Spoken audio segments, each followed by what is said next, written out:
नत्वात् सर्वदोषं सर्वगदेवं हितदर्शकम् श्रीजैन सिद्धांत प्रवेशिकेयं विरचते स्वल्पधियां तदै कर्म स्वरूप को जान कर कर्म स्वभाव पहचान अकर तत्व को बोध कर भय सिद्ध भगवान भय सिद्ध भगवान। अपन लोगों की चर्चा का विषय चल रहा है निमित्त उपादान। बहुत महत्वपूर्ण विषय है निमित्त उपादान। निमित्त क्या है, कार्य क्या है, समझ नहीं आता जीव को। अनादिकाल से संसार में बस भोग भोग और मस्ती करो, इसके अलावा कुछ समझ में नहीं आता। क्या चल रहा है, कैसे कर्म बंध रहे हैं, कैसे कर्मों से लिपटा पड़ा है, कैसे कर्म दंड देते हैं, नरक निगोद में कैसे ले जाते हैं उठा करके, क्या कारण है उसके, वो समझ ही नहीं आता। क्यों? क्योंकि ये व्यवस्था ही नहीं जानता निमित्त की और उपादान की। इतनी व्यवस्था जानता ही नहीं है। और निमित्त उपादान पढ़ाओ कि निमित्त कार्य नहीं करते तो क्वेश्चन पूछता है, बिना आज पानी के जहाज चलता है क्या? हैं, बिना पटरी के ट्रेन चलती है क्या? बिना पैसों की सब्जी आती है क्या? बिना गुरु के ज्ञान आता है क्या? वहां निमित्त को हटाने की बात नहीं कही थी। निमित्त हटा दिया, निमित्त भगा दे।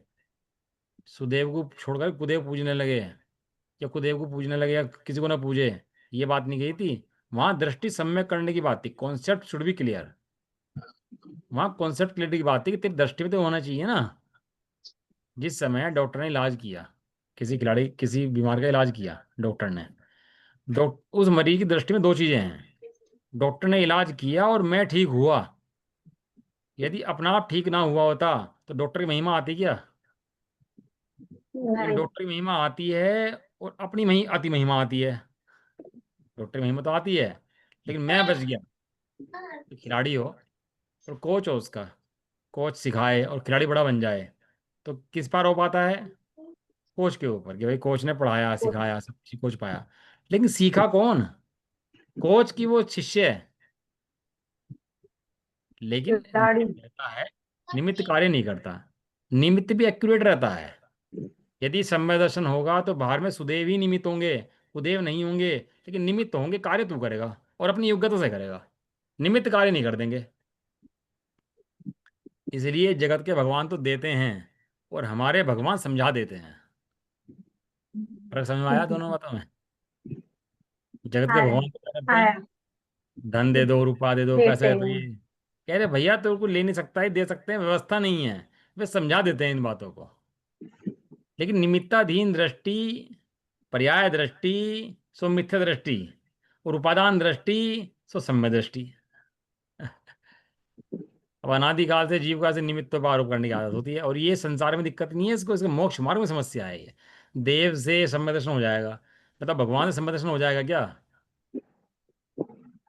शास्त्र से से ज्ञान हो जाएगा? नहीं। शास्त्र से ज्ञान हो जाएगा क्या? एक चित्र है बाहर में, एक चित्र है, कोई चित्र लगा है स्त्री का। वो स्त्री का चित्र राग पैदा करता है क्या? सपोज करो वो स्त्री के चित्र की जिसका चित्र है, उसका बाप भी है, उसका भाई भी है, उसका बेटा भी है, वो उन्हें राग उत्पन्न करता है क्या? या अन्य शीलवान पुरुष, या अन्य शीलवान पुरुष भी हैं, वे भी देखें, तो उनको राग उत्पन्न करता है क्या? लेकिन जिसको राग उत्पन्न करता है उसके लिए निमित्त कहा जाता है। क्या कहा निमित्त की परिभाषा? कल पढ़ा था ना, निमित्त नैमित्तिक। नैमित्तिक किसके लिए, निमित्त किसके लिए बना? जिसको हाँ। राग, हाँ, उसके लिए निमित्त बना। समय दर्शन जिसे उत्पन्न हुआ, भगवान निमित्त थे। छायिक समय दर्शन होता है ना, तो छायिक समय दर्शन भगवान के पादमूल में ही होता है। तीर्थंकरों के पादमूल में ही, हाँ। केवली के पादमूल में ही होता है। तीर्थंकर नहीं, केवली के पादमूल में होता है। तो वही छाय, उससे छायिक समय दर्शन पैदा करने वाले वे मुनिराज, वे भगवान है क्या? यदि ऐसा होता तो सबको जाना चाहिए था। मोक्ष जो होता है ब्रज वर्षभ नाराज सहनन से ही होता है ना? बराबर बात है ना? बिना ब्रज वर्षभ नाराज सहन के मोक्ष नहीं होता। अब ये समझो उपादान का कथन है कि निमित्त का सही। कथन है? यदि निमित्त का कथन है तो ये विचार करो यहाँ उपादान कौन है। इसलिए प्रत्येक दृष्टि से हमें निमित्त दृष्टि तोड़नी। किसी ने गाली दी, मुझे दुख हुआ, खेद हुआ, गुस्सा आया किसी के ऊपर, तो क्या तोड़ना? उसके प्रति जो दृष्टि है वो दृष्टि तोड़नी, कि भैया उसकी गाली तेरे दुख का कारण नहीं है। दुख का कारण कौन है? तेरा राग ही तुझे दुख का कारण है। बताओ, भगवान के ज्ञान में सब कुछ आ रहा है कि नहीं आ रहा? और हमारे ज्ञान में भी सब कुछ आ रहा। आ रहा है। जो हमारे ज्ञान में आ रहा है वो भगवान के ज्ञान में भी आ रहा है। जितना जान रहे देख रहे भगवान के ज्ञान में भी जानने में देखने में आ रहा है ना वो सब चीजें। तो अब भगवान कैसे प्रसन्न बैठे हैं? अब मुद्रा देखना भगवान की। सारे अच्छे बुरे पदार्थ ज्ञान के अंदर भगवान के हैं। वर्तमान में सब अच्छे बुरे पदार्थ ज्ञान के अंदर आ रहे हैं। और भगवान कैसे हैं? भगवान प्रसन्न है। और वहीं अच्छे बुरे पदार्थ हमारे ज्ञान में भी आ रहे हैं। और हमारे मुंह नाक कैसे अच्छे बुरे हुए रहते हैं? हमारे मुंह नाक बन जाते हैं ना। थोड़ी देर में किसी ने कुछ कह दिया तो नाक बन गई, मुंह बन गया। और किसी ने कुछ अच्छी बात कही तो खुश हो गई है। तो क्या है? अपना रिमोट कर्मों के हाथ में है। बाहर की वस्तुएं राग द्वेष उत्पन्न नहीं करती। हम स्वयं अपने स्वभाव को भूल करके राग द्वेष करते हैं। इसका नाम मिथ्या दृष्टि, पर्याय दृष्टि है। निमित्त उपादान समझने का ये कारण है। समझ में आया? ये सिद्धांतों की पढ़ाई ना बड़ी महत्वपूर्ण है। ठीक है, आप कषाय कम करो, कषाय घटाओ, कषाय घटाओ, बहुत उपदेश होता है भैया। झूठ मत बोलो, कषाय घटाओ, ये उपदेश भी हो सकता है। लेकिन सिद्धांतों के द्वारा जो बात समझ में आती है ना शुद्ध तरीके से, कि घटे कैसे, घटाओ घटाओ तो बात है, लेकिन घटाने से कषाय घटती है क्या? कि कषाय घटाने से नहीं घटती, सिद्धांतों के समझने से कषाय घटती है। अब सिद्धांत समझ लिया ना आपने निमित्त उपादान का, सब बोल करो कि उपादान की योग्यता से काम होता है, निमित्तों से कार्य नहीं करता होता। निमित्त उसे कहते हैं जो कुछ करता नहीं होता। उपादान स्वयं करता होता है, क्योंकि वो अपनी तत्समय की योग्यता में परिणमन करता है। राग किस लिए उत्पन्न हुआ? तो इसलिए डॉक्टर साहब की पुस्तक है, इसके अंदर 47 पेज हैं, जिनको अपन लोग पढ़ने हैं। निमित्त उपादान बहुत बढ़िया डॉक्टर साहब जो लिखते हैं ना, गजब लिखते हैं। तो मुझे पता है आप लोग ऐसे तो पढ़ोगे नहीं। कितना मैं कह लूँ कि ये पढ़ लो वो पढ़ लो, तो ये यहाँ पढ़ाऊंगा छुट्टी हो जाएगी। कोई पढ़ने वाला नहीं है, कोई एक आधा हो तो शायद पढ़े। ये पढ़ते नहीं हो, मुझे पता है। हम तो जितनी पढ़ाई होती है ना वो सब यही होती है आधा पौन घंटे के अंदर। सुन, कहाँ केला आवाज आ चला रही है? म्यूट करूँ, कहाँ आवाज आ रही है? मैं कोशिश करूंगा कि पौने घंटे की बजाय 1 घंटा क्लास लूँ, और नियमित उपादान को 5 7 8 दिन के अंदर 10 दिन के अंदर पूरा करूँ। और इसको पूरा करने के बाद अपन लोग निमित्त उपादान के बाद गोष्ठी रखें एक। इसलिए आप से रिक्वेस्ट है कि आप लोग कॉपी पेन ले लो और नोट्स बनाते चले जाओ। मेरा मन है निमित्त उपादान की गोष्ठी रखने का। और सब निमित्त उपादान के अंदर क्या समझ में आया, इन सिद्धांतों के समझने से आपको क्या फायदा हुआ, वो आप नोट्स बनाओ और उसको आप बताओ। कोई भी 10 जने हो, 12 जने हो, 8 जने हो, गोष्ठियाँ करो। गोष्ठी के विषय तो ये है। अब वो फोन लेके बैठ गए, वो कैसी है, फलाना कैसा है, और उसका क्या व्यापार चल रहा है, उसके बच्चे कितने थे, उसकी फलानी की मर गई है, उसके जी गए, ये कोई बात है करने की? बात करने की क्या है? ये गोष्ठियां हैं। रख लेंगे किसी ने आधे 1 घंटे की गोष्ठी, तो चर्चा कर लेंगे उसके अंदर। ठीक है ना? आप लोग क्या समझ में आया और आप लोग बता देना। ठीक है, चलो अब लोग स्टार्ट करते हैं। म्यूट कर दो भाई, कहाँ आवाज आ रही है?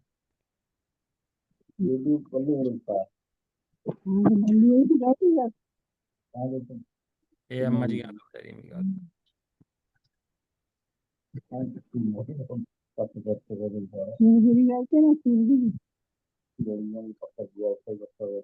वीर क्लास में हो तुम, हो नहीं हो?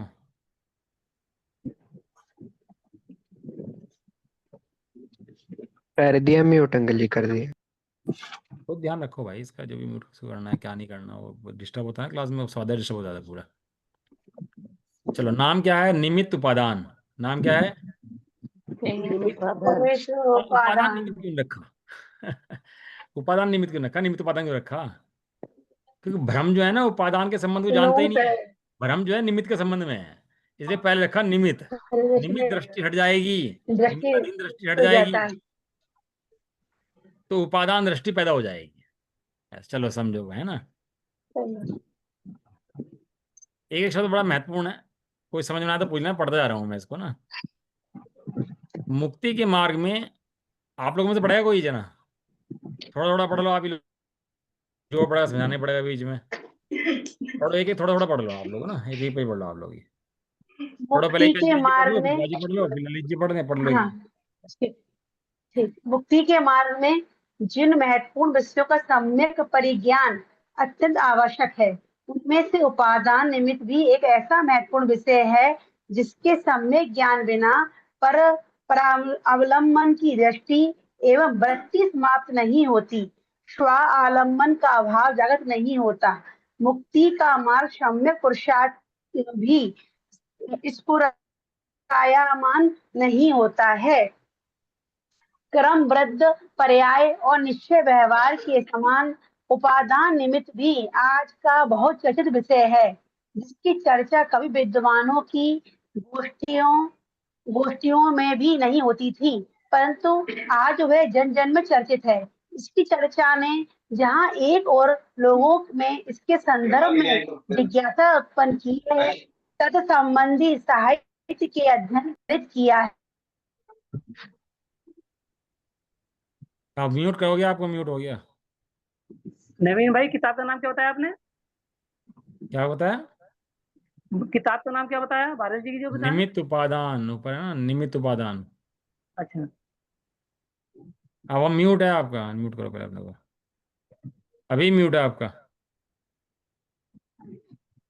अनम्यूट नहीं हो रहा। वीर क्या चाहिए हो रहा भाई, ये कैसे करोगे? अंकल जी वहीं से दिक्कत है, यहाँ हमारे यहाँ से नहीं है।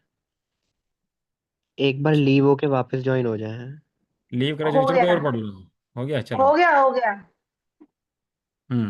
पढ़ो।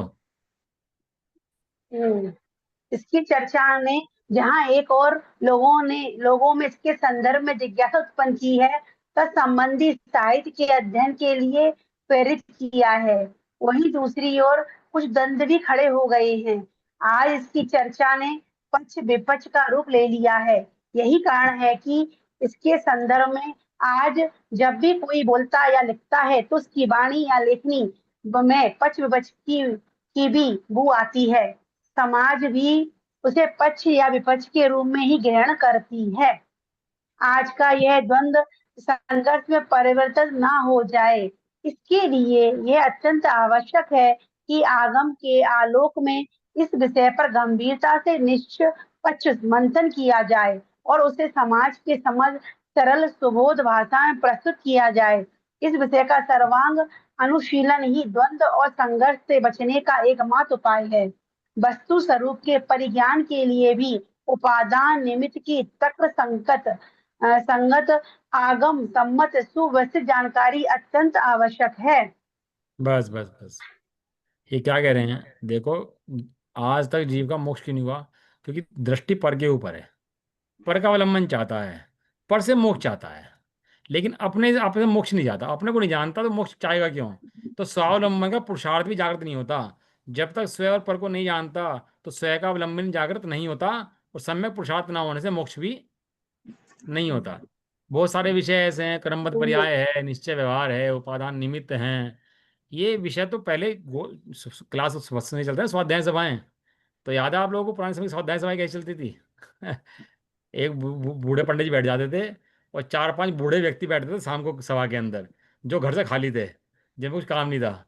और बैठ के पुतम पुराण बांचते थे। 15 मिनट बांचते थे, आधा घंटा, और उसमें जमाई आती रहती थी, और क्लास खत्म होती थी, और सब घर चले जाते थे अपने। ये क्लास का रूप था। आपसे मैं ज़्यादा पुरानी बात बता रहा, अब तो 40 साल पहले, 50 साल पहले की ये सब क्लास का प्रारूप हुआ करता था।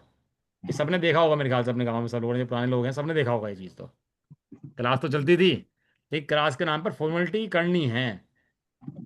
ये तो विषय समझ में जब आना शुरू हुए, जब स्वामी जी ने विषय को खोलना शुरू करा, कहना निश्चय व्यवहार क्या है, क्रमबद्ध पर्याय क्या है, उपादान निमित्त क्या है, और लोगों ने नास्ती कर दी, भैया नहीं ऐसा नहीं है, निमित्त तो से कार्य होता है, निमित्त तो कार्य करते हैं। तो स्वामी जी ने शास्त्र खोल के दिखाए कि देखो ये लिखा, यहाँ पर ये लिखा, और जन जन के अंदर, एक एक के अंदर भेजा इसको, सबको, विषय को। अज्ञानी विवाद करते रह गए, और ज्ञानी समझकर पार हो गए। अज्ञानी तो विवाद विवाद करने लगता है, अज्ञानी को पता कुछ नहीं होता, और वाद विवाद पूरा करता है वो। ऐसे ही तत्वों की चर्चा के अंदर इस बात बताई गई, और चर्चा में लोगों को जिज्ञासा उत्पन्न हुई कि क्या विषय हैं, और कुछ द्वंद्व भी खड़े हुए, सब बातें हुई। लेकिन पक्ष विपक्ष के लोगों ने बू भी इसके अंदर बहुत ज़्यादा आई, लेकिन जब समग्र समागम हुआ तो सब खुलासे हो गए। देखो, जब इस धरती के ऊपर ज्ञानी नहीं रहेंगे ना, तो प्रलय आ जाएगी। 18,500 साल के बाद कोई ज्ञानी नहीं रहेगा तो क्या होगा? प्रलय आ जाएगी। आज जितनी भी प्रलय। अनुकूल समागम मिला है, कुछ ज्ञानी यहाँ पर है, इसलिए अनुकूलताएं बनी हुई हैं। जिस दिन यहाँ से ज्ञानी एक भी नहीं रहा धरती के ऊपर, ये सारी पड़ले पर पड़ जाएगा पूरा का पूरा। 18,500 साल तक ज्ञानी रहेंगे भी यहाँ पर इस धरती के ऊपर, और ऐसे ही ज्ञानी रहेंगे। वो फैला दिया उन्होंने जन जन के अंदर सारी बातों को इनको। तो ये जो लिखा है डॉक्टर साहब ने, बहुत सरल सुबोध भाषा में लिखा है। द्वंद्व से बचने के लिए और वस्तु स्वरूप को समझने के लिए तर्कों के आधार से सारी बातों का निर्णय इन्होंने दिया गया है। पढ़ो बाजे, आप पढ़ो एक पेज, सब लोग एक पेज पढ़ लो, अच्छा रहेगा, है ना। निश्चय व्यवहार और कर्मबद्ध पर्याय जैसे विवादास्पद विषय भी जब आगम के आलोक में सरल सुबोध भाषा में प्रस्तुत किए गए, तब न केवल विद्वद वर्ग एवं समाज ने उन्हें सराहा, अपितु तत्संबंधी विवाद भी लगभग समाप्त हो गए। अतः मुझे पूर्ण विश्वास है कि यदि उपादान निमित्त का भी इसी प्रकार अनुशीलन किया जाए तो अपेक्षित लाभ अवश्य होगा। उपादान निमित्त के सम्यक परिज्ञान के अभाव में जिनागम में प्रतिपादित वस्तु व्यवस्था को भी सम्यक रूप से समझना संभव नहीं है। उपादान निमित्त संबंधी सम्यक ज्ञान के अभाव में या तो निमित्त को कर्ता मान लिया जाता है या फिर उसकी सत्ता से ही इनकार किया जाने लगता है। अतः यह आवश्यक है कि हम उपादान निमित्त को द्वंद्व के रूप में न देखकर उसके पक्ष या विपक्ष में भी कुछ न कहकर उनके स्वरूप पर ही आगम के आलोक में विचार करें। उनका स्वरूप सम्यक रूप से स्पष्ट होने पर संपूर्ण स्थिति सहज ही स्पष्ट हो जाएगी। जगत का प्रत्येक पदार्थ परिणमनशील है। पदार्थों के इस परिणमन को पर्याय या कार्य कहते हैं। इस परिणमन को ही कर्म, अवस्था, हालत, दशा, परिणाम, परिणति आदि नामों से भी अभिहित किया जाता है। कार्य कारण पूर्वक ही होता है और कार्य की उत्पादक सामग्री को ही कारण कहा जाता है। वह कार्य की उत्पादक सामग्री उपादान और निमित्तों के रूप में होती है। यही कारण है कि जिनागम में उपादान और निमित्तों की चर्चा कारणों के रूप में हुई है और इसी कारण भी दो प्रकार के माने गए हैं। नंबर 1 उपादान कारण, नंबर 2 निमित्त कारण। जो स्वयं कार्य रूप में परिणमित हो उसे उपादान कारण कहते हैं, और जो स्वयं तो कार्य रूप परिणमित ना हो परंतु कार्य की उत्पत्ति में अनुकूल होने पर आरोप पर आ सके उसे निमित्त कारण कहते हैं। जैसे घट रूप कार्य का मिट्टी उपादान कारण है और चक्र, दंड एवं कुम्हार आदि निमित्त कारण है। तो क्या कह रहे हैं कि ये विषय विवादास्पद लोगों ने बना दिया, लेकिन है अत्यंत सरल, समझने वाले के लिए सरल है ना। मूर्ख को बकवास है ना, एक ज्ञानी को सरल है और मूर्ख को बकवास। जो मूर्ख हो तो लड़ेगा झगड़ेगा, वो निमित्त हटा दें, निमित्त को बिगाड़ दें, या तो निमित्त से कार्य होना मानेगा या कार्य होना नहीं मानेगा। जबकि कार्य भी हो रहा है और निमित्त भी है, दोनों वस्तुएं हैं, तो समझ के द्वारा ही समाधान हो सकता है। सच्ची समझ ही समाधान कारक है, सच्ची समझ ही मोक्ष ले जा सकती है, और विपरीत समझ वो इसका कुवत का द्वार खोल देती है। इसलिए अनुशील लिख रहे हैं और उसके बारे में बता रहे हैं, है ना। ये उपादान निमित्त जैनागम का ऐसा विषय है जिसके बिना वस्तु स्वरूप समझ में आ नहीं सकता। कोई कितनी कोशिश करे कि उपादान निमित्त तो हटा दूं और वस्तु स्वरूप समझ लूं, ऐसा हो सकता नहीं है, क्योंकि निमित्ताधीन दृष्टि का नाम ही मिथ्या दृष्टि है। और मिथ्या दृष्टि को हटाना हो तो क्या हटाना पड़ेगा? निमित्त के अधीन जो दृष्टि है उसे हटाना पड़ेगा। और कब हटाएगा? जब समझेगा तभी तो हटाएगा, और समझेगा ही नहीं तो कर विचार तो पाम, तो उसके बिना मिल सकता नहीं है। यदि उपादान निमित्त का ज्ञान ना हो तब तो निमित्त को कर्ता मान लेगा या निमित्त की सत्ता से इनकार कर देगा, दो में से एक काम करेगा। भाई देव के निकट सम्यक दर्शन होता है ना, तो देव देते हैं क्या कि देव नहीं देते? तो कहीं भी हो जाएगा क्या कि कहीं भी नहीं होगा, देव के निकट ही होगा लेकिन देव नहीं देंगे, ऐसी कंपल्सरी कंडीशन है इसके साथ में। तो इसलिए आवश्यक है कि उपादान निमित्त को द्वंद्व के रूप में न देखें, झगड़ा मत देखें, यह अत्यंत समन्वय है, समन्वय के रूप में देखें वस्तु व्यवस्था को समझें, उससे हमारा ज्ञान बिल्कुल भी स्पष्ट हो जाएगा। अब सिद्धांत देना शुरू कर दिए यहाँ से। अब ये क्या कह रहे हैं? जगत में पदार्थ है माने द्रव्य हैं, और द्रव्य कैसे हैं? परिणमनशील हैं। बिना परिणमन के कोई द्रव्य रह सकता है क्या? द्रव्य के अंदर क्या है? द्रव्य के अंदर क्या भरा है? अनंत गुण में हैं? द्रव्य द्रव्य के गुण अंदर क्या पर्याय है? तीनों। द्रव्य के अंदर गुणों के समूह को द्रव्य कहते हैं। द्रव्य के अंदर क्या भरा है? गुण। अनंत गुणों का क्या होता है? परिणमन। तो वो जो परिणमन होता है, वो जो परिणमन है उसको पर्याय कहते हैं, कार्य कहते हैं। कर्म, अवस्था, हालत, दशा, परिणाम, परिणति, जो भी नाम कहो वो सब उस पर्याय के ही हैं। संसार मोक्ष उस पर्याय का ही है। जितना समझना समझाना है उस पर्याय का ही है। जितना कार्य होता है सब पर्याय के अंदर ही होता है। अब ये परिभाषा दे रहे हैं, कार्य कोई भी होता है वो कारण पूर्वक ही होता है। पर्याय में हुआ कार्य, पर्याय में क्या हुआ, कार्य। लेकिन पर्याय का कार्य क्यों हुआ, किसी कारण पूर्वक से हुआ। तो कारण किसे कहते हैं, कार्य की उत्पादक सामग्री को ही कारण कहा जाता है। क्यों, कार्य जो हुआ है हुआ कैसे है, वो सामग्री जो है उसको बोलते हैं कारण। वह कार्य की उत्पादक सामग्री दो तरह से होती है, उपादान के रूप में और निमित्तों के रूप में। कार्य उत्पन्न हुआ कितने रूप से हुआ, वो दो रूप में। कल क्लास समझाई थी आप लोगों दो को, तो मेरे प्रकार ख्याल के। से खुलासा उसके अंदर आ गया था, एक उपादान हाँ, और एक निमित्त। यही कारण है कि जिनागम में उपादान निमित्तों की चर्चा हुई है, और दो प्रकार माने गए हैं, उपादान कारण और निमित्त कारण। उपादान कर्ता और निमित्त कारण। निमित्त कर्ता। उपादान कर्ता की क्या परिभाषा दे रहे हैं, निमित्त कारण। जो स्वयं कार्य रूप में परिणमित हो, स्वयं कार्य रूप परिणमन करे, उसे कहते हैं, क्या कहते हैं, उपादान कारण। और स्वयं तो कार्य रूप परिणमित ना हो, परंतु कार्य की उत्पत्ति में अनुकूल होने का आरोप जिस पर आ सके, उसे बोलते हैं निमित्त कारण। बराबर है। जैसे घड़ा, उसमें मिट्टी उपादान कारण है और कुम्हार आदि उसके अंदर निमित्त कारण है। ठीक है। हाँ जी, पूनम जी पढ़ो आप अगला पेज है क्लास में। क्या पढ़ रही हूँ? हाँ पढ़ो, जिस जिस कार्य में, जिस पदार्थ एक में। मिनट। वीडियो ऑन कर लो। जिस कार्य निष्पन्न होता है उस पदार्थ को उपादान कारण, और जो कार्य निष्पन्न हुआ है उसे उपादेय कहा जाता है, तथा निमित्त कारण की अपेक्षा कथन करने पर उसी कार्य उपादेय को नैमित्तिक भी कहा जाता है। इस प्रकार हम देखते हैं कि एक ही कार्य को उपादान कारण की अपेक्षा उपादेय और निमित्त कारण की अपेक्षा नैमित्तिक कहा जाता है। जो घट रूप कार्य मिट्टी रूप उपादान कारण का उपादेय कार्य है, वही घट रूप कार्य कुम्हार रूप निमित्त कारण का नैमित्तिक कार्य है।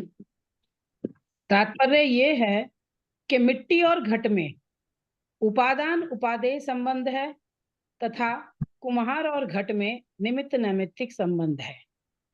यदि हम उसे सम्यक दर्शन रूप कार्य पर घटित करें तो इस प्रकार कहना होगा, आत्मद्रव्य या उसका श्रद्धा गुण उपादान है और सम्यक दर्शन उपादेय है। इसी प्रकार मिथ्यात्व कर्म का अभाव अथवा सद्गुरु का उपदेश निमित्त है और सम्यक दर्शन नैमित्तिक है।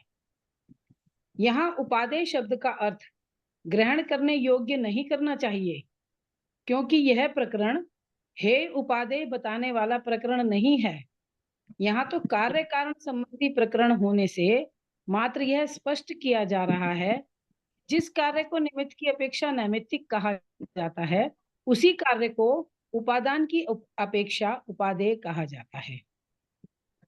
इस प्रकार यह सुनिश्चित हुआ कि उपादान उपादेय संबंध एवं निमित्त नैमित्तिक संबंध कारण कार्य संबंध के ही रूप हैं, जो प्रत्येक कारण कार्य संबंध पर अनिवार्य रूप से घटित होते हैं।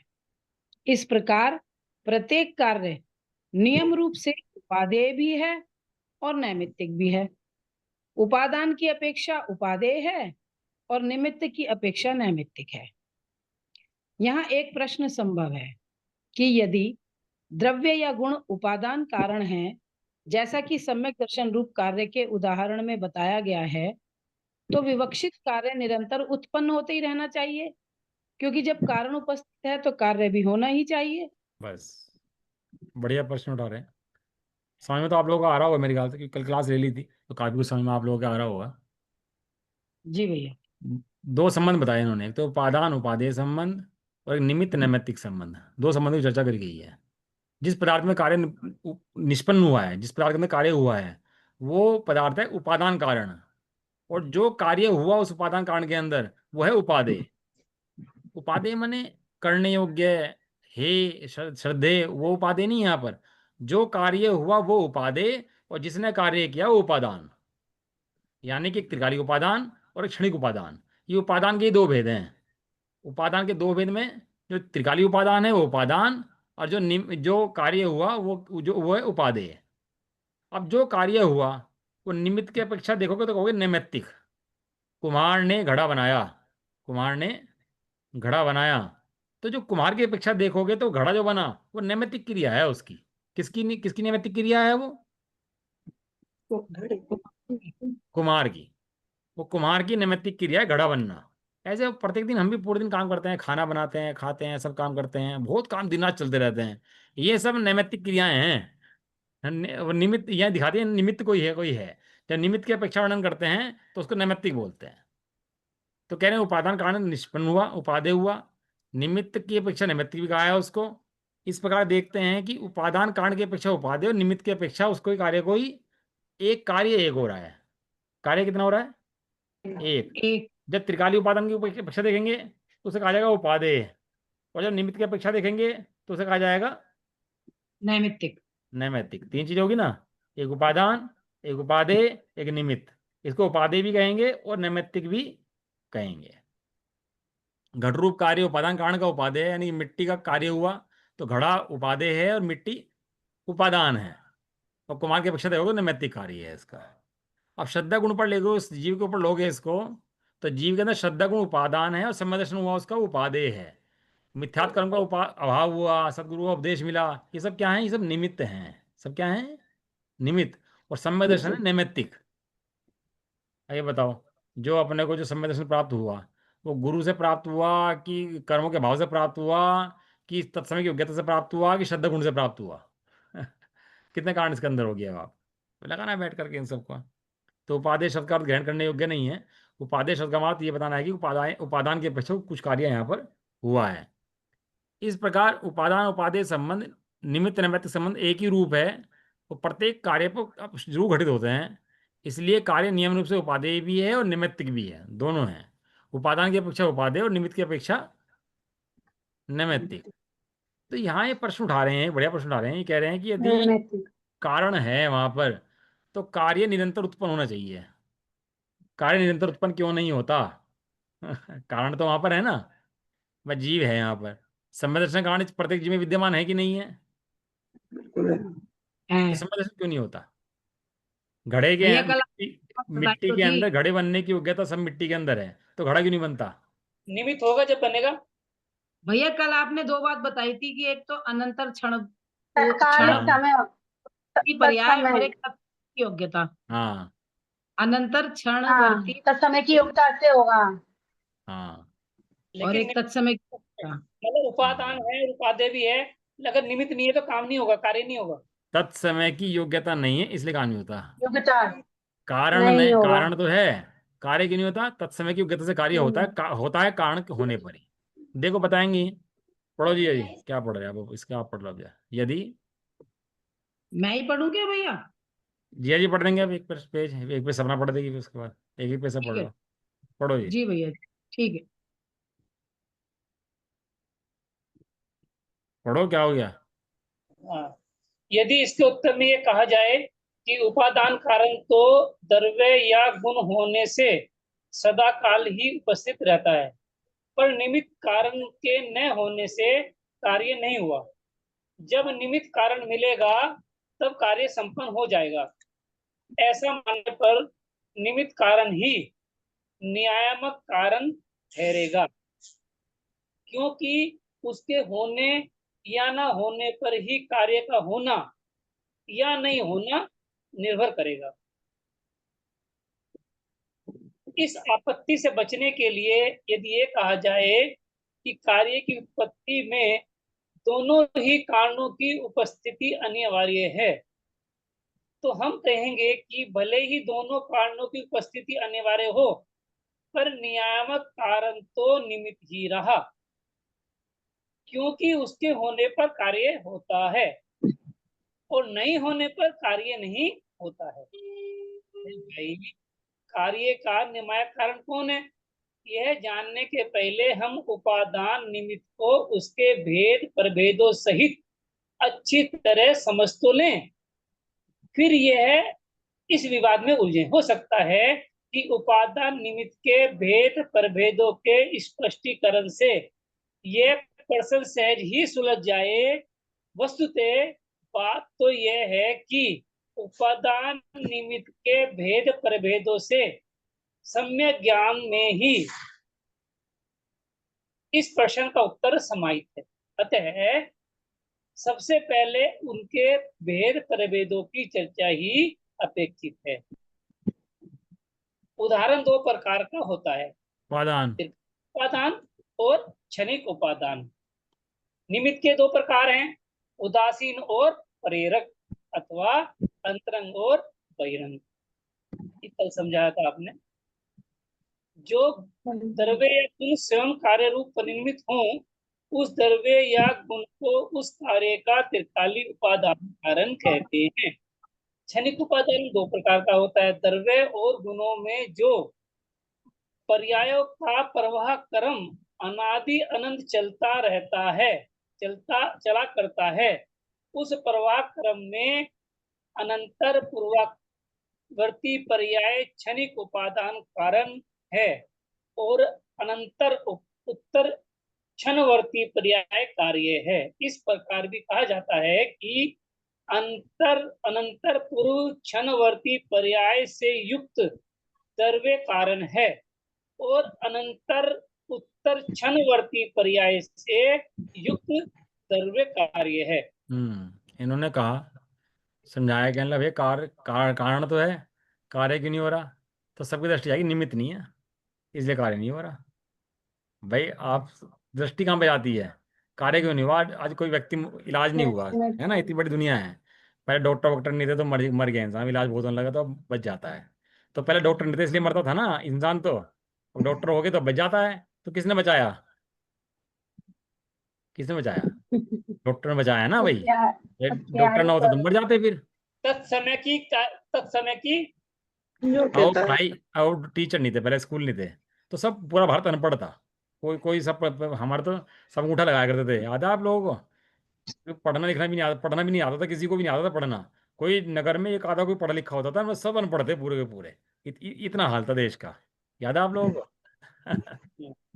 फिर चौपाल लगी पूरे देश के अंदर, चौपाल चौराहे पे बैठ बैठ करके चौपाल लगा लगा कर पढ़ाया करते थे। ए आ पढ़ाते थे, क्या क्या पढ़ाया करते थे। धीरे धीरे पढ़ना शुरू हुआ, सबका पढ़ना आ गया। वो किस कारण से हुआ? कि भैया ये सब टीचर पढ़ाने वाले हुए, इन्होंने पढ़ाया, इसलिए पढ़ाई आ गई। ये तो बात दिमाग में आएगी नहीं आएगी? तत्समय की योग्यता। आज हमें भूख लग रही है, कुटुंब है पूरा। पहले कुटुंब बड़े होते थे, महिलाएं दो तीन होती थी, अब दो तीन महिला करने वाली थी। अब कुटुंब थे बड़े, अब वो महिला ने खाना नहीं बनाया, तबीयत खराब होगी, अब खाना मिला नहीं खाने के लिए, पेट खाली, तो क्यों खाना नहीं खाया? क्यों महिला ने खाना नहीं बनाया। सीधा सीधा जवाब क्या निकल के आएगा? आप क्या बताओ? कहीं किसी ने गाली दी, गुस्सा आया, तो क्यों गुस्सा आया? क्यों आया गुस्सा? सामने वाले ने गाली दी इसलिए गुस्सा आया। गाली दी इसलिए गुस्सा आया। किसी ने गाड़ी में टक्कर मार दी हमारे, और गाड़ी में टक्कर मारने से मैं गुस्सा आ गया, लड़ाई होगी। क्यों लड़ाई हुई? गाड़ी में टक्कर मारी भाई मार दी। तुमने, देख के चला ले जरा। हाँ, तू भाई आँख खोल के चला गाड़ी, थोड़ी तो ऐसे के चलाता है। वो बताओ, सदा काल ऐसी दृष्टि रहती है कि नहीं रहती है? इसलिए ऐसा लगता है ये निमित्त हुआ तो कार्य हुआ, निमित्त ना होता तो कार्य नहीं होता। ये को मैं तो चार पांच दृष्टांत आपको दिए ऐसे ही उठा उठा करके जनरली उसके, लेकिन आप उठाओगे ना पूरे दिन के अंदर, ये पूरे दिन के अंदर बहुत सारे दृष्टांत निकल आएंगे। एक पार्टनर ने दूसरे पार्टनर के पैसे मार लिए हैं, तो एक पार्टनर दूसरे पार्टनर के पैसे मार लिए, तो क्या लगता है? इसने नुकसान कर दिया हमारा, इसने हमारे पैसे मार लिए, ये बुरा आदमी है बहुत, ये बहुत ज़्यादा खराब आदमी है। सब सदा काल निमित्त बदृष्टि, निमित्त बदृष्टि, निमित्त बदृष्टि। अब एक मुनराज बैठे, एक शेर ने देखा खाने का भाव आ रहा, सुवर्ण ने देखा बचाने का भाव आया। बताओ मुनिराज कौन से भाग करता है? खाने के कि बचाने के? खिलवाने के, बचाने के? दोनों लड़ते रहे पूरी रात, और दोनों मर गए सुबह तक, और मुनिराज का ये मोक्ष हो गया। जब मोक्ष होता है तो मरण नहीं कहते उसको, तीर्थंकर को मरण नहीं होता। मरण माने जब मर करके दूसरा जन्म ले तो उसको मरण बोलते हैं, और जिस मरण के बाद दोबारा मरण ना हो उसको मरण नहीं बोलते, उसको मोक्ष बोलते हैं। समझ में आया? उसको मोक्ष बोलते हैं। और वो तीनों मरे, एक गया नरक, एक गया स्वर्ग, एक गए मोक्ष। तीनों के लगे रहा। अब मुनिराज किसके करता थे? उसने परिणाम खराब करने के मुनिराज करता थे क्या? और परिणाम अच्छे करने के मुनिराज करता थे क्या? नहीं। इसलिए प्रत्येक क्षण जो निमित्त पर दृष्टि है, उस दृष्टि को तोड़ना ही वास्तव में तत्व ज्ञान है। एक होता है भेद विज्ञान, एक होता है तत्व ज्ञान। दो चीज होती है। क्या चीज होती है? एक तत्व ज्ञान और एक भेद विज्ञान।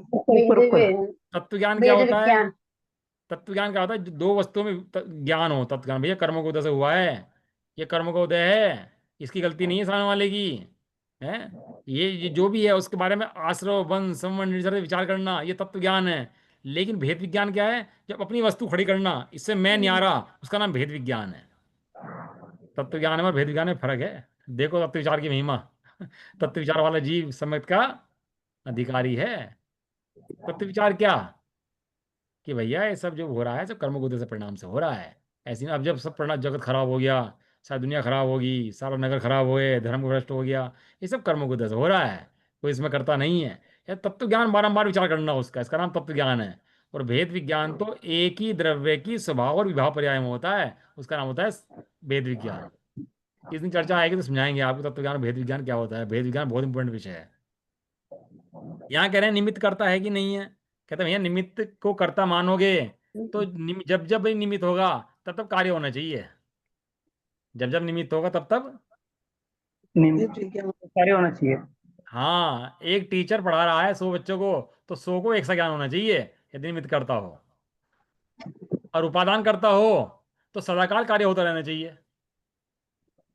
कारण कार्य हुआ ना, कारण का कार्य ढूंढ रहे हैं ना हम, तो 3 चीज उठाई। एक उपादान, त्रिकाली उपादान, एक क्षणिक उपादान और एक निमित्त। 3 चीजें उठाई हैं। यदि उपादान करता हो तो सदाकाल कार्य होते रहना चाहिए, और निमित्त अगर करता हो तो वो सबको बराबर ज्ञान देना चाहिए। लेकिन दोनों ही नहीं होते। तो कह रहे कि इस कार्य से बचने के लिए यदि क्या है कि भैया दोनों ही कार्य करते हैं, उपादान भी कार्य करता है, निमित्त भी कार्य करता है। तो कहते हैं निमित्त तो बराबर खड़ा हो गया ना भैया तुम्हारी इस कंडीशन के ऊपर भी, कि निमित्त नहीं हुआ तो कार्य अब भी नहीं होगा ना, खड़ा कर दिया ना उसको। तो कह रहे भैया इनको पहले समझ लो, भेद प्रभेद क्या है, विवाद में बाद में उलझ जाना, पहले बात को समझ लो। ये भागता बहुत जल्दी है धर्म में ना, दिमाग बहुत जल्दी भागता है, तो एकदम तुरंत तुरंत भागना शुरू रहता है। तो इसके भेद प्रभेदों को समझ लेते हैं। भेद प्रभेदों को समझने से सुलझ में आ जाएगा कि वस्तु स्थिति क्या है, और उसे सम्यक दर्शन की प्राप्ति, सम्यक ज्ञान की प्राप्ति हो जाती है। तो भेद के अंदर उपादान के 2 भेद लिए, त्रिकाली उपादान और क्षणिक उपादान। और निमित्त के 2 भेद लिए, उदासीन निमित्त और प्रेरक निमित्त, या 2 कहो अंतरंग निमित्त और बहिरंग निमित्त, 13। है ना। जो द्रव्य गुण स्वयं कार्य रूप परिणमित हो उसे त्रिकाली उपादान कहते हैं। पहली बात तो कार्य हुआ है। पहली बात क्या हुई है? कार्य हुआ। कार्य हुआ है, हालत हुई है, दशा हुई है, कर्म हुआ है, फंक्शनिंग हुई है, कुछ ना कुछ कार्य हुआ है। तो उसमें क्या कारण है कि वो जो कार्य हुआ है, कौन किसका कार्य हुआ है? कि वो द्रव्य का कार्य हुआ है। किसका कार्य हुआ है? द्रव्य के। द्रव्य कार्य हुआ है। तो त्रिकाली उपादान का कार्य हुआ है। तो क्षणिक उपादान 2 प्रकार का है। पहला उन्होंने बताया कि पूर्व क्षणवर्ती पर्याय का व्यय और उत्तर क्षणवर्ती पर्याय का उत्पाद। तो जो अनंतर पूर्व क्षणवर्ती पर्याय है वो कारण, और जो अनंतर उत्तर क्षणवर्ती पर्याय है वो कार्य है। समझ में आया आपको? कल मैंने आपको 2 कारण कार्य पढ़ाए थे, कारण परमात्मा, कार्य परमात्मा पढ़ाए थे। कारण कार्य परमात्मा, हाँ कारण परमात्मा मैंने हाँ जो हाँ सबका हाँ। जो सबका ज्ञान स्वभाव है वो कारण परमात्मा है, और जो केवल ज्ञान उत्पन्न हुआ कार्य परमात्मा है। पढ़ाए थे। अब यहाँ नई कार्य दूसरी परमात्मा। विवक्षा है। हाँ पूर्व में जो पर्याय गई वो कारण है, और जो नई पर्याय आई वो कार्य। कार्य। मति ज्ञान शुद्ध ज्ञान का भाव हुआ वो कारण है, और केवल ज्ञान उत्पन्न हुआ ये कार्य कार्य। है। कार्य। हाँ जी, अब कार्य। कौन पढ़ेगा? हाँ भाई सपना जैन पढ़ो।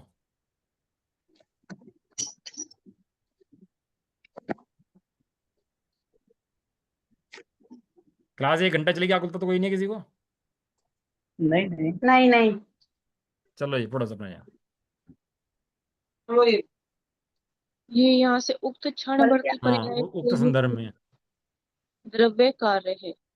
उक्त संदर्भ में कार्तिकेय प्रेक्षा का निम्नांकित कथन द्रष्टव्य है।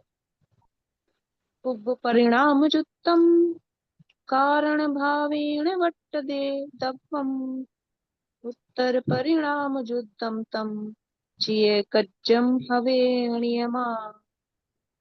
अनंतर पूर्व परिणाम से युक्त द्रव्य कारण रूप से परिणमित होता है और अनंतर उत्तर परिणाम से युक्त वही द्रव्य नियम से कार्य होता है। इसी बात को स्पष्ट करते हुए सिद्धांताचार्य पंडित श्री फूलचंद जी लिखते हैं, जो अनंतर पूर्व पर्याय विशिष्ट द्रव्य है उसकी उपादान संज्ञा है और जो अनंतर उत्तर पर्याय विशिष्ट द्रव्य है उसकी कार्य संज्ञा है।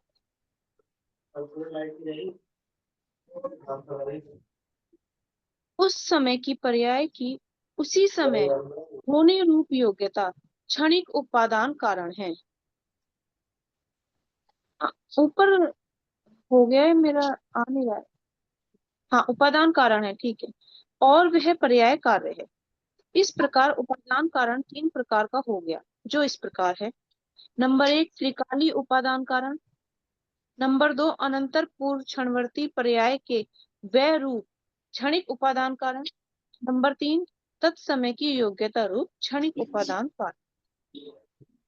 क्षणिक उपादान के नाम लंबे होने के कारण उन्हें निम्नांकित संक्षिप्त नामों से भी अभिहित किया जाता रहा है।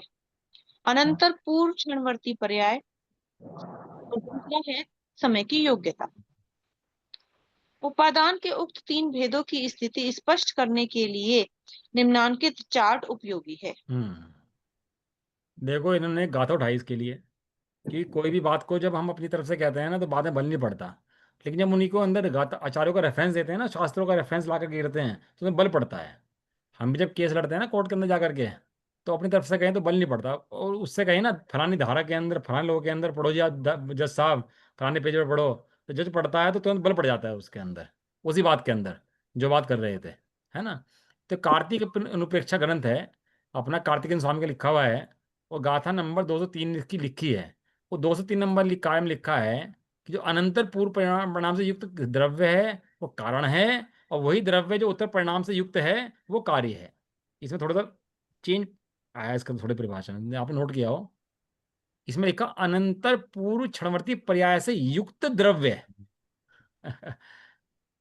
इस क्या शब्द आया इसके अंदर, वो द्रव्य परिणमन कर रहा है, जो पूर्व पर्याय हुई वो कारण द्रव्य की ही, और जो द्रव्य वर्तमान में परिणमन कर रहा वो क्या हुआ, उसका कार्य हुआ। ये फूलचंद शास्त्री हुए अपना सिद्धांतचार्य है। अब तो पंडित पंडित कुछ नहीं होते, वास्तव में ये सिद्धांतचार्य ये थे, इनको शास्त्रों के संस्कृत के रेफरेंस दोहे कर सब याद थे। एक बार विषय खोल दें तो सारा बात बता दें इसके अंदर क्या क्या कहा लिखा हुआ है, रेफरेंस। इतने बड़े विद्वान हुए अपने आप फूलचंद शास्त्री। नाम सुना होगा मेरे ख्याल सब लोगों ने, नहीं सुना हो तो ये समझो इनके जीवों के बारे में, उनकी जीवनी पढ़ो, इनकी क्या जीवन के रहे। उन्होंने कहा जो अनंतर पूर्व पर्याय विशिष्ट द्रव्य है, अनंतर पूर्व पर्याय परिणत द्रव्य है वो उपादान संज्ञा है, और जो अनंतर उत्तर पर्याय विशिष्ट द्रव्य है उसकी कार्य संज्ञा है। उपादान संज्ञा है मैंने कारण संज्ञा है, और कार्य संज्ञा है मैंने उसकी वो कार्य है उसका, उसे उपादेय बोलो, उपादान या उपादेय बोल लो उसको, इस तरह से कह रहे हैं। नंबर 1 तो उन्होंने कह दिया कि ये कार्य है, कौन सा कार्य हुआ, जो पूर्व पर्याय का नाश और वर्तमान पर्याय का उत्पाद, एक तो कारण ये हुआ उन्होंने, ठीक है ना। अब दूसरा बता रहे हैं उस समय की पर्याय की उसी समय उस रूप होने की योग्यता क्षणिक उपादान कार्य है, और वह पर्याय ही कार्य है। बोरियत तो नहीं हो रही आप लोगों को, समझ में आ रहा है? लिखती क्यों नहीं और हो रहे हो, मन नहीं लग रहा है? लिख तो सकती है, इसको सही तो कर ले। देखो इन नहीं सिद्धांतों को नहीं समझ के भगवान बन गए, नहीं इन सिद्धांतों को समझ के कौन बन गए, भगवान। भगवान बन गए। हमें तो वास्तव में जैसे किसी का संबंध हो ना, किसी डीएम से, किसी भगवान निगम निगम पार्षद से संबंध हो किसी का, तो कितना बल पड़ता है उसके अंदर। किसी किसी मंत्री से संबंध हो तो कैसे बल पड़ता है उसके अंदर। कोई काम उसे कराना हो और संबंध मंत्री से हो तो क्या बोलता है बार बार में। कोई पुलिस वाला आ जाए, कोई जीएसटी वाला आ जाए तो क्या बोलता है बात बात में, हमारे संबंध फलाने मंत्री से हैं भाई, ऐसे ही नहीं। और डरता है हमारा संबंध त्रिलोकीनाथ से है, ये डीएम पीएम क्या करेंगे, मंत्री प्रधानमंत्री क्या करेंगे, हमारा संबंध किससे है, त्रिलोकीनाथ से। और हम टेंशन में रहें, तेरा संबंध कहीं जुड़ा हुआ और है। ज्ञान क्यों नहीं हो रहा, कषाय हावी हो रही। अज्ञान हावी हो रहा है, इसलिए ज्ञान स्वच्छ नहीं हो रहा, ज्ञान तो निर्मल है भी हुआ पूरा। और ये मतलब मैं तो देखता रह गया, डीएम से जिसका संबंध है वो तो खुद खुद घूम रहा, और हमारे त्रिलोकीनाथ से संबंध है, हम दुखी घूम रहे। इसलिए लोग धर्म से भाग जाते हैं, कहना भैया धर्म वाले सब दुखी रहते हैं, इनसे भागो। क्यों? आनंद पकड़ते नहीं है। अरे त्रिलोकीनाथ, तीन लोक के नाथ परमपिता भगवान परमात्मा, असंख्यात देव जिनकी सेवा करते हैं, वे तेरे भगवान हैं, उनके दर्शन तुझे मिल रहे हैं। इससे बड़ा कोई महाभाग्य तेरा हो सकता है क्या? लेकिन अपने महाभाग्य को समझता नहीं है, और रोना रोना गाना लगा रहता है पर्याय के अंदर वही। समझ में आया नहीं आया? तो कह रहे कि भैया उस समय के पर्याय में तत्समय की योग्यता है, तो उन्होंने कहा उपादान कारण तीन प्रकार का हो गया, जो इस प्रकार है। नंबर एक, त्रिकालिक उपादान। उपादान कारण माने जो कार्य, उपादान जो कार्य जिसमें कार्य हो रहा है, उपादान त्रिकालिक उपादान। नंबर दो, अनंतर क्षण पूर्व क्षणवर्ती पर्याय का वह क्षणिक उपादान कारण, और तत्समय की योग्यता रूप क्षणिक उपादान कारण। तीन उपादान कारण हुए। कार्य तो हो ही रहा है, कार्य तो वर्तमान में हो ही रहा है। ये कार्य का कारण क्या है? कि तीन कारण, त्रिकाली, पूर्व पर्याय का नाश और तत्समय की योग्यता। उन्होंने कहा क्षणिक उपादान के नाम लंबे लंबे हो गए, अनंतर पूर्व क्षणिक पर्याय के वैरूप क्षणिक उपादान कारण, तत्समय की योग्यता के रूप क्षणिक उपादान कारण। वो था ना एच डी देवगौड़ा, प्रधानमंत्री बना था, तो उसका नाम रख दिया एच डी देवगौड़ा। नाम बहुत बड़ा था उसका, हरदन हल्ली, पता नहीं क्या क्या नाम था उसका, डोडा, पता नहीं, बहुत लंबा सा नाम था उसका। तो उसे एच डी देवगौड़ा कह दिया छोटा सा नाम में। ऐसे कहना भैया बड़ा नाम है तो छोटा कर दो उसको, तो उसे कह दिया अनंतर पूर्व क्षणिक पर्याय और तत्समय की योग्यता। लेकिन पूरा नाम आपसे पूछेंगे तो आपको पूरा योग्यता। नाम बताना पड़ेगा, इसका पूरा का पूरा नाम इसका ये है, इसका पूरा नाम ये है। ठीक है, बराबर है। इसीलिए इनको समझाने के लिए एक चार्ट दिखा रहे हैं, और चार्ट के अंदर वर्णन लिख रहे हैं, चार्ट के अंदर कैसे कैसे इसका वर्णन है वो बता रहे हैं। कौन पढ़ेगा? किसके सबका नंबर आ गया? सोनम जी आप पढ़ोगी? नहीं भैया जी। क्यों क्यों नहीं पढ़ने की? पढ़ो, की दिक्कत क्या है पढ़ने में? अपन लोग सब साधर्मी वो हैं, सब भाई बहन बैठे हैं आपस में, कोई टेंशन नहीं किस तरह की। जब जब पढ़ा जाए पढ़ो, आपको कोई दिक्कत नहीं है। आप टेंशन मत लिया करो बोलने करने की। बोलो आप तो बस, बोलो फटाफट, सामने लिखा है, बोलना तो करना क्या है, बोलो जी। कहाँ से यहाँ से? उपादान कारण। सैनिक से। हाँ चलो यहीं से बोलो आप, क्षणिक से। उपादान। हाँ, सैनिक उपादान कारण को समर्थक उपादान कारण भी कहते हैं। त्रिकाली उपादान कारण को सदा विद्यमान रहता है। यदि उसे ही पूर्ण कारण मान लिया जाए तो विपक्ष कार्य की सदा उत्पत्ति होते रहने का आएगा। अनंत पूर्ण क्षणवर्ती पर्याय का वह एवं उस उस समय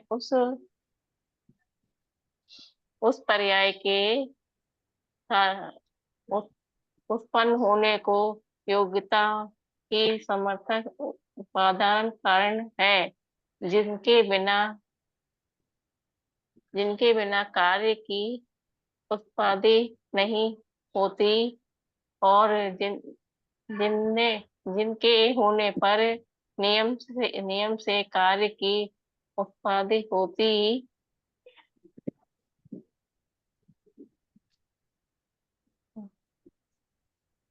होती है। क्या यही है भैया जी? हाँ हाँ यही है।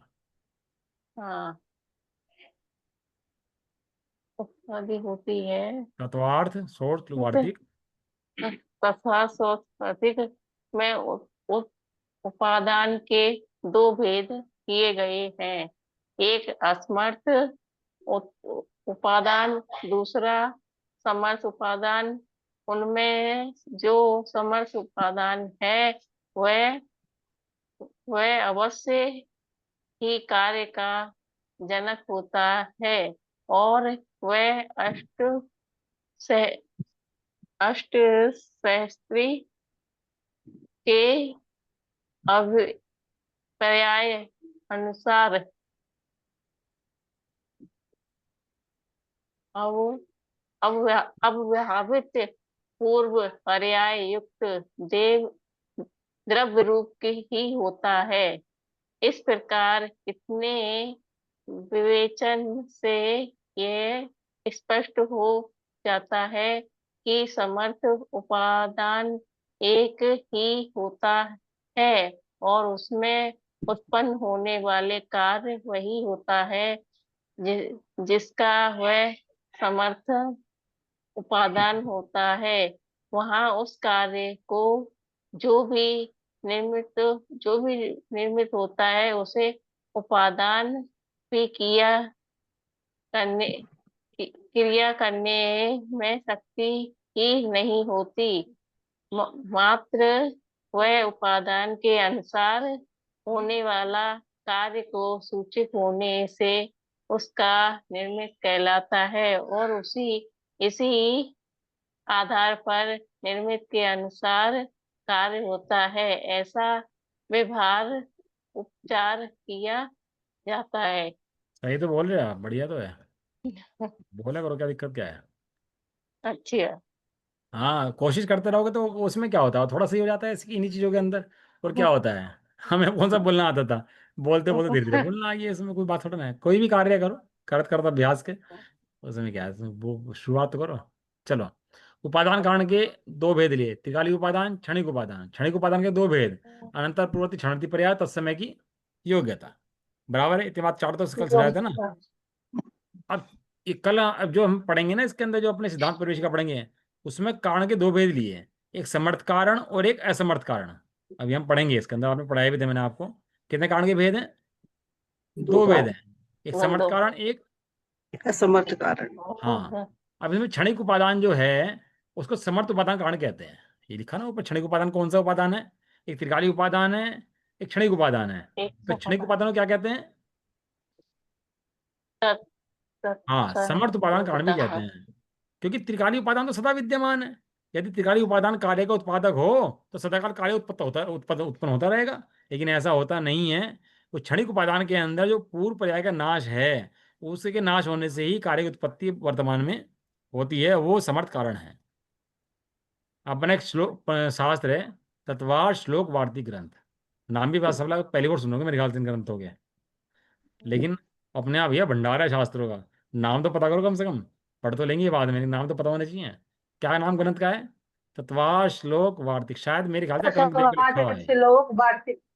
मेरे ख्याल से अकलंक देव का लिखा हुआ है ये निकलंक अकलंक देव थे ना, तो अकलंक देव हाँ। ने उन्हीं का लिखा हुआ है ये, शायद, मुझे जहाँ तक ख्याल है। तो उन्होंने उस ग्रंथ के अंदर कारण के उपादान के दो भेद करे, एक असमर्थ उपादान, एक दूसरा समर्थ उपादान। जो समर्थ है वो होगा तो कार्य उत्पन्न जरूर हो जाएगा। और एक ग्रंथ है अपना अष्ट सहस्त्री, ग्रंथ का नाम क्या है? अष्ट अष्ट से। सहस्त्री। उन्होंने कहा जो पूर्व पर्याय द्रव्य है वो उस कार्य का कारण होता है। इस प्रकार ये स्पष्ट है कि समर्थ उपादान एक होता है, और उसका जब होता है तो कार्य होता ही होता है, इसलिए वो समर्थ कारण होता है। वहां उस कार्य का जो निमित्त होता है उसमें उपादान करने की शक्ति नहीं होती है। एक अच्छी लाइन उन्होंने ली है, जो कार्य का निमित्त होता है उसमें उपादान की क्रिया करने की शक्ति नहीं होती है। समझ में आया आप लोगों को? नहीं आया? बाई ने रोटी बनाई, बाई में रोटी रूप होने की शक्ति नहीं होती है। कुमार ने घड़ा बनाया, कुमार में घड़े रूप होने की शक्ति नहीं होती है, इसलिए उसको निमित्त कारण कहते हैं। मात्र वह उपादान के अनुसार जो कार्य हो रहा है उसका निमित्त कहलाता है, और इसी के आधार पर निमित्त के अनुसार कार्य होता है, ऐसा व्यवहार किया जाता है, ऐसा उपचार किया जाता है। जैन तत्व समीक्षा का समाधान ग्रंथ है अपना, और उसका वहां से समाधान दिया गया है। ठीक है ना? अपन लोगों ने तो 6 पेज पढ़ लिए, और 7 पेज अभी फिर बड़ा हो जाएगा, है ना, क्योंकि बड़ा है। तो इसको अपन लोग चर्चा में कल कर लेंगे। कल पढ़ लेंगे, मोती रानी जी का नंबर आएगा कल पढ़ने के लिए, और जो भी कोई पढ़ना चाहते पढ़ सकता है भैया ना, अपना नाम चाहे भेज सकते हो आप, जो पढ़ना हो। 47 पेज गई है, ज़्यादा बड़ा नहीं है। तो समझ में मेरे ख्याल से आ रहा होगा आपको, दृष्टि कहाँ मिथ्या हो रही है, चूक कहाँ हो रही है, भूल कहाँ हो रही है, मोक्ष मार्ग प्राप्त क्यों नहीं हो रहा है, समस्या कहाँ है। इतनी बात मेरे ख्याल से आप लोगों को समझ में आ रही होगी, है? और विवेचन करो, क्योंकि जीव है, जीव के साथ कर्म वर्णाएं लगी हुई हैं, और कर्म वर्णाओं के उदय के में ये शरीर और बाहर की अवस्थाएं मिली हुई हैं। बराबर है? एक जीव द्रव्य है, त्रिकालिक उपादान, उसकी पर्याय हैं क्षणिक उपादान, और बाहर में कर्म है, शरीर है, सब चीजें हैं। ये है निमित्त, निमित्त कारण। ये कह रहे हैं कर्मों के उदय से, शरीर से कोई कार्य नहीं होता, शरीर राग उत्पन्न नहीं कराता, ये जीव स्वयं शरीर का लक्ष्य करके राग उत्पन्न करता है। अगर शरीर राग उत्पन्न कराता तो अरहंत को भी शरीर है, मुनिराजों को भी शरीर है, लेकिन वो शरीर उनको राग उत्पन्न, गर्मी लग रही है मतलब पंखा चाहिए, ये शरीर कह रहा पंखा चाहिए, एसी चाहिए, शरीर कह रहा क्या? ये शरीर नहीं कह रहा कि हमारा राग क्या नहीं। क्योंकि यदि शरीर कहता तो फिर मुनिराज को भी दिक्कत होनी चाहिए थी, उन्हें समस्या नहीं होती, शरीर समस्या नहीं है, शरीर के संबंध में जो अज्ञानता राग है समस्या वहां से है। ठीक है, आप समझो इस निमित्त उपादान को, बाकी चर्चा कल करते हैं इसकी। ठीक है। निज निधि निज में भैया जी बताई। बोलो। भैया जी, आपने सुबह जो भेजा था उसमें लिखा था कि मंद राग की रुचि में तीव्र तीव्र राग का कारण है, इसका मुझे हाँ, समझ में नहीं आया, ये समझना था मुझे। बहुत बढ़िया विषय है। मंद राग की रुचि तीव्र राग का कारण है, ये मैं लिख के भेजा था आपको। हाँ जिसे हाँ, जिसके मैं पढ़ा है, उसके सुबह से पूछना था। मैं सुना देता हूँ, कैंसर के एक हाँ कीटाणु के प्रति राग पूरे कैंसर का राग है। समझ में आया? 1 रुपए की चोरी का राग, 1 रुपए की चोरी में उपादेय हाँ मानने वाला वो पूरी चोरी कर सकता है। समझ में आया? ऐसे ही राग तो दुख का हेतु है, हाँ हाँ। अब उसे मंद राग की रुचि है, परिणाम अच्छे अच्छे हो गए अपने, मंद राग हुआ, तीव्र राग दुख का कारण लगता था, मंद राग हो गया, अच्छा लगने लगा। ये जो मंद राग में अच्छा लगता है ना, इसको अपनापन लगता है, ये इसको दोबारा निगोद में ले जाएगा। थोड़े दिन हो सकते देवती में चला जाए मंद राग से, लेकिन दोबारा कहाँ चला जाता है वो? निगोद में चला जाता है। इसलिए लिखा था मंद निगोद राग में जो है वो निगोद में। तीव्र राग का कारण है, तीव्र राग मैंने निगोद का कारण है। ऐसा। अच्छा।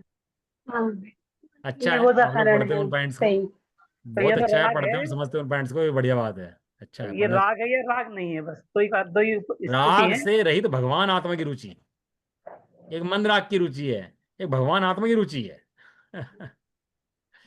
एक बच्चा है और आपने, करोड़पति है, उसका बाप करोड़पति है, आपने 100 रुपए दिए और बाजार में जाकर मस्त हो रहा है, मैं 100 पति हूँ, मैं 100 पति हूँ, 100 पति ही करोड़पति है, लेकिन उसे 100 में ऐसा लग रहा कि 100 रुपये तो बहुत होते हैं, बहुत होते हैं 100 रुपये तो। भैया ये तेरी बुद्धि मिथ्या दृष्टि है, तू है तो अनंत पति, अनंत गुणों का धाम भगवान आत्मा, और मानता है मंद राग को अपना। ये जो मंद राग को अपना मानना है, ये भगवान आत्मा की विराधना है, और भगवान आत्मा की विराधना है सो निगोद का द्वार है, सो तीव्र राग है, तीव्र रुचि है अपने प्रति। ठीक है, समझ में आ गया? भाई अगर हम आत्मा में रुचि रखेंगे, राग तो अपना आप बंद हो जाएगा, उसकी क्या राग तो रुचि हाँ रखनी। सही बात है, राग मंद हो जाएगा, लेकिन मंद राग भी रखने को क्या नहीं है, ये दृष्टि नहीं, में रहेगा। वो मेरा मतलब नहीं है, दृष्टि की बात हो रही है। हाँ अगर बराबर, दृष्टि मंद राग पर रखेंगे तो उससे कुछ भला नहीं होने का।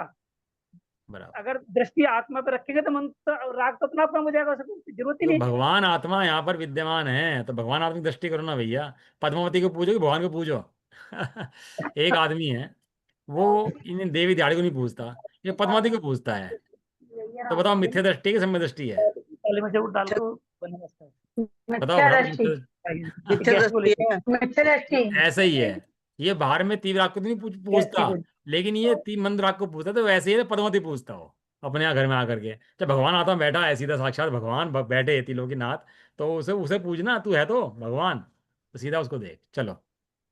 निज निधि निज में मुझ में बताई, बताई, ये अनंत उपकार है, उसके लिए जिन वाणी माँ को वंदना शतिवार है। नवण मुकार मंत्र।